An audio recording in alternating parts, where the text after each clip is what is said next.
Merci peuple congolais, peuple Yalokumu, peuple Yanzambe, peuple béni. Mais bénédiction na biso bandeko pona to mona yango esengeli tozala lucide. Tozali na bénédiction mais ezali caché parce que toza ko sosolati. Ngai Christian Bola bien maman peuple mokozi peuple souverain combattant résistant révolutionnaire PNI mutu azali kolobela bino. Nazali kolobela bino naza ko prêcher Bible te mais naza kolobela bino parce que ezali nzela yango wana, lumière yango wana. Tozali peuple moko béni mais il faut to mié ba komi sosola. Tozali na bénédiction cachée.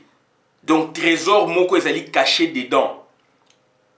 Donc comme le laboureur et ses enfants, Satan sa mort prochaine fut venir ses enfants leur parlant sans témoin. Donc ça dit biloko tout temps ba 5e primaire. Donc ça dit ezali neti discours donc récitation wana il faut tout travailler cerveau na biso, tout travailler intelligence na biso. Le congolais toza une intelligence collective. Mais intelligence na biso collective donc ezali déranger na ba aventurier. Bon c'est la société beaucoup ko zalaka bino ba intellectualité, bino ba savanté. Donc il faut qu'il y ait de tout le monde. Mais maintenant, de tout le monde dont on parle, les autres là comme ils sont les devants sur l'élite d'un pays. C'est là où Mboka ekiti makasi. Donc naye koloba mingi awa makambu ya ba prophète. Tokobenga bango ba pasteur, mais je préfère là dans le cadre ya prophète. Prophète Denis Lessi, prophète Roger Baka. Ce sont deux personnes oyo na épinglé bango, je mettrai même Tchatumba aussi. Donc dans un cadre je mettrai Tchatumba, donc ils sont 3 et ba prophète wana bandeko na ngai ba lobi makambu ba sali makambu ebele na mboka ya malamu to ya mabitu luka tout monde ngo rapidement. Mais est-ce que question na ngezali wana, est-ce que ce sont des devins, est-ce que ce sont des prophètes ou des dénonciateurs? Tozo lokola mutu lokola Denis Lessi, est-ce qu'azali prophète ou azali dénonciateur ou azali devin? Devin ngelo banini, prophète ngelo banini, dénonciateur ngelo banini. Donc pourquoi to sali sujet oyo? Parce que to moni sikoyo donc presse yabiso internet donc journalisme citoyen ezali beaucoup plus maintenant préoccupé na ba réflexion moko boye na ba thématique moko boye. Alors ba thématique wana et comme ma biso nulle part. C'est bien pour la nation, pour la société, mais quelque part et comme ma biso nulle part puisqu'il y a des contradictions. Il y a trop de contradictions na kati ya ba dire na bango tozui lokola dani Roger Baka alobaki d'ici soki les 15 soki boye soki ba ta diaspora ba zongité ba koma ba esclave na bamboka na bango. Na bamboka bango ba vandi. Mais Roger Baka azali kobosana ke yaza na kata Congo azali esclave ya occupation. Donc ça dit makamu o esengi ya dénoncer du dedans, mais non, yaza ko dénoncer ce qu'on a batu o bazali na ba vie un peu aisée, paisible. Par exemple, tous en Europe, Canada, banini. Donc batu ba vani quand même ba conditionnalité oyo ba humain ba fandaka. Maye zalaka, biloko ezalaka, kelas ezalaka, bato bakenda pe l'église bazali, bato ba sape misala bazali. Na France awa bakangi ba kelasi, enfin bakangi ba misala mususu, mais bato wana bazali pris en charge par l'État. Il y a un état de droit. Bato wana ba vivre donc lobby ba salité ba ba salaire na bango. Voilà. Il y a tout ça, la même condition. Mais il y a ça qu'on vise, bateau, na poto, bazonga d'ici les 15, selon sa prophétie. Puisque Azali, donc, prophète de Dieu. Il y a autre Azali devin ou prophète de Dieu. Il y a des vrais prophètes et des faux prophètes. Il y a aussi des dénonciations. Est-ce que Roger Baka a dénoncé ou il a parlé? Donc il a parlé naïe, na cadre naïe, na mauvaise prophétie. Donc il est faux prophète. Tchatumba, est-ce que Tchatumba lui-même il se disait jamais qu'il était pasteur, il était prophète? Lui il se disait pasteur. Donc dans son évangile, on peut comprendre, là cette fois-là, c'est là où j'ai beaucoup aimé l'émission de Papi Guéné, Choramboma, félicitations Papi Guéné, Choramboma, na évangile, Choramboma, Papi Guéné, Tchatumba na moko bazaki misatu boye na journaliste nani Papi Gene confrère na biso ba comme 4 de quoi en tout cas esquiser na to sokuta na op 4 wana ils ont fait du bon travail. Là maintenant c'est de l'évangile oh ba tchaka au devant ya peuple na muto asalaki ministère wana durant plus de 30 ans et aïe cette fois-là maintenant qu'on dénoncer et il en est le donc il garde donc la primeur Tchatumba. Tchatumba mutabani ko dénoncer malheureusement à comprendre donc à comprendre le message n'a été évangile n'a été azongi na Congo pour na Kolanda Vital Kamerhe. Mais qu'est-ce qu'il fout là-bas? Toboite zamboka bakoko na ye, mais qu'est-ce qu'il fout là-bas? Donc abosani message oya ekinango oyo nzambe pa la kisaki cette fois là message oyo ko m'appelle prophétie. Puisque le message là donc a sali ministère ba sali basia batu mabe ba koseli batu mingi ba konzi ba kangi bango ba esprit ba ozwa taba ba yokana alobango ba yokani na sentinelle ba kundi taba na lopango ya mokonzi sans que mokonzi yeba lobby pasteur akola ba di ko tatola na ba balabala na pupu a décider lopango eloko boezali boye ba konzi akoyoka biloka bongo ba interpeller lopango ne ba bengi ba bengi pasteur oya ba ni ko tatola non awa eza misala mabe boye batimola lobby bamona bamikuwa ya banyama bakunda ndeni. Oh, c'était des complicités, ce sont des arrangements. Donc lui il a dénoncé. Il n'est pas prophète, il n'est pas divin. Tchatumba cette fois-là n'a pas ministère n'est sauté, mais c'est qu'il nous a raconté ouais a tchango na service à peuple groupe na bango na Tchatumba chorambo manande comme sous bazali misal et donc comme sous même à lobela qui il avait prédit le mal na Tchatumba, le fait qu'à tiki ministère wana akei kuna il va donc à mona clarté.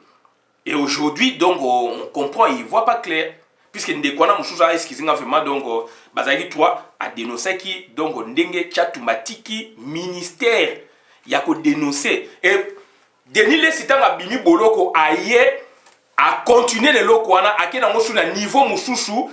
Yango toza ko parce que Denis c'est ce que donc ils allaient mélanger entre prophétie, dénonciation, c'est que faisait Tchatumba. Tchatumba un pasteur, il a dénoncé et a appliqué un ngona évangile selon Boé.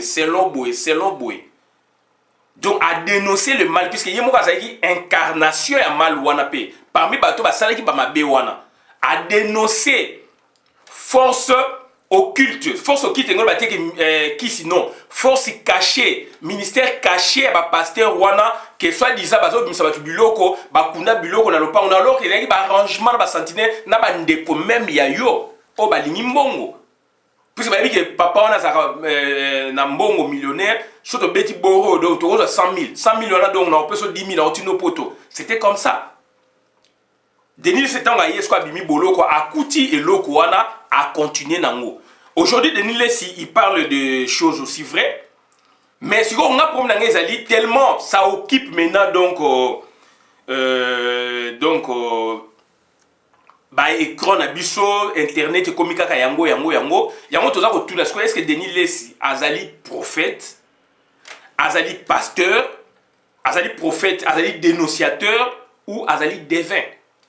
Donc, voilà souci oyo sali eloko wana puisque prophète c'est qui? Prophète c'est celui qui est l'interprète de Dieu avec petit d, hein, Dieu, petit d. C'est lui que Dieu dit avec grand D, donc le Tout-Puissant, c'est lui que Dieu a choisi pour transmettre et expliquer sa volonté.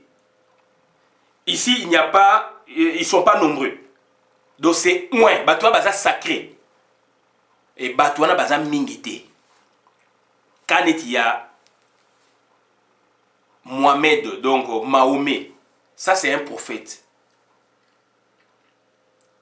Quand il y a Simon Kimbangu, Arose à la paix prophète, Bamoussou Balimba Benge prophète, mais n'a pas cas de prophète. Puisque l'origine tout au bongo. Donc maintenant, Denis Lessi, est-ce qu'il est prophète ou il ne l'est pas? Alors que na catégorie prophète, bah ça aussi il y a deux catégories. Il y a des faux prophètes et des vrais prophètes. Ou des bons prophètes. Bon prophète, c'est celui qui annonce à l'avance un événement par l'observation, l'analyse est rationnelle. Ça n'a rien à voir avec prophète, donc envoyé de Dieu. Ça n'a rien à voir. Prophète, ils ont une exception en haut. Ils ont une exception en haut. Donc, prophète, bon prophète, c'est lui qui annonce à l'avance un événement par l'observation, l'analyse rationnelle. Un intellectuel, Moutou Azali, donc bien calme et posé, à observer l'environnement, il peut dire des choses. Il peut prophétiser sur les choses. Mais il n'est pas envoyé de Dieu. Il se serait un bon prophète. Puisqu'il a annoncé des choses qui viennent dans ma famille. Mes parents, na biso, ba sala yango.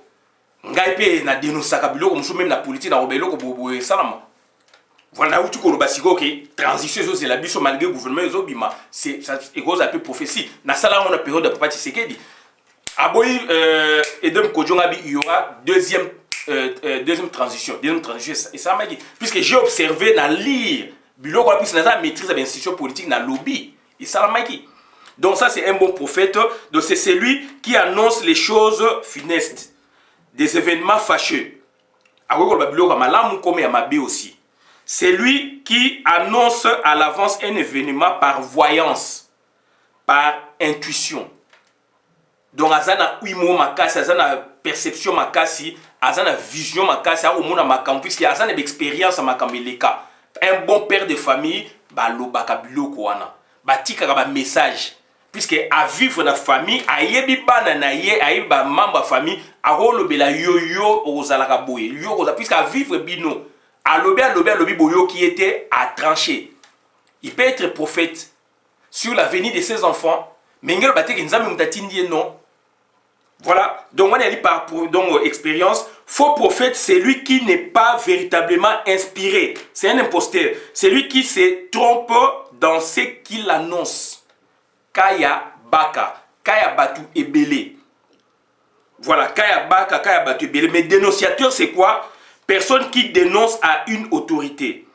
Voilà, tout cas, les noms masqués. Sur lequel on a cadre adjectif, personne qui dénonce tout court.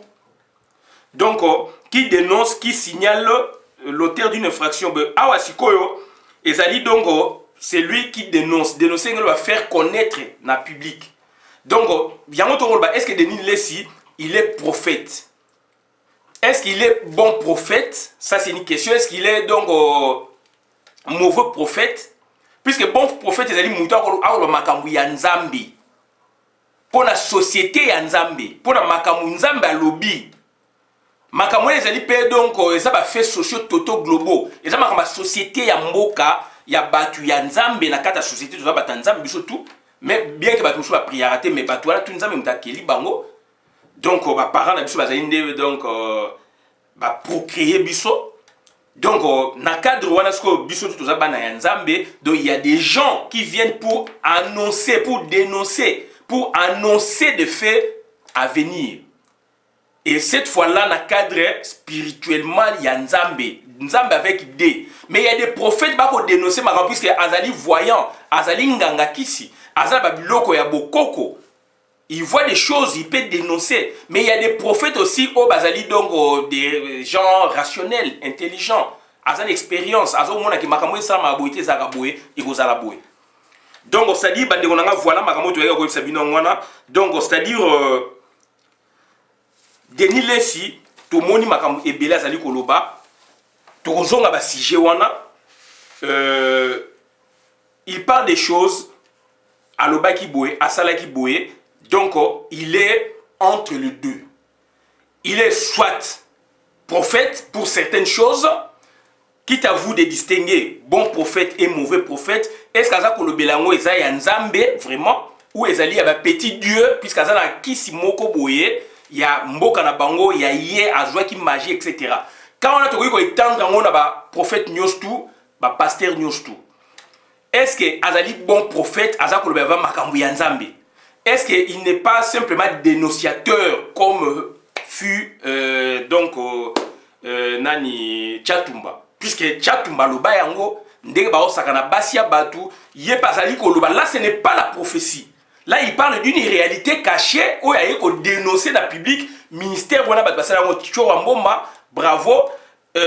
Donc, Tchatumba, bravo. Nande Komusu, soit na Bossa de Komo, na Papigen. Ça, c'est un autre ministère.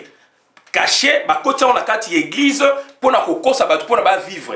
Et lui aujourd'hui a ça dénoncer aussi ba makina so ba mec makina ndenge azolo ba wana. Donc on a ça partie à dénonciation ba okende nino récollection ou ba benga on nini ba accueillir donc veiller accueillir ba bloko ba benga ka wana. Récollection veiller boy. Ba maman ba accueillir na ba pasteur. Pasteur a ça na 4 5 femmes. Alors bien on va okende côté ba ya ba nino ba kinsuka na ba sese kuna bazamba baza ko ba osambela awa atiki akei na bango su na se kuna na ba tante na ba nini ba vandi kuna place o même nyoka o leka boye ba koyoka te ata nyoka su bango ba koyoka te ba ko sentir te baza ko sala makambo esengeli basala. Et il y a des femmes, il y a ministère. Moi si à moto l'église ba commissaire femme il y a ministère. Ba maman on a besoin qu'on misolo bon mengo ya ndako baza ko mema ba pasteur et pasteur se retrouve avec 3 4 5 6 femmes.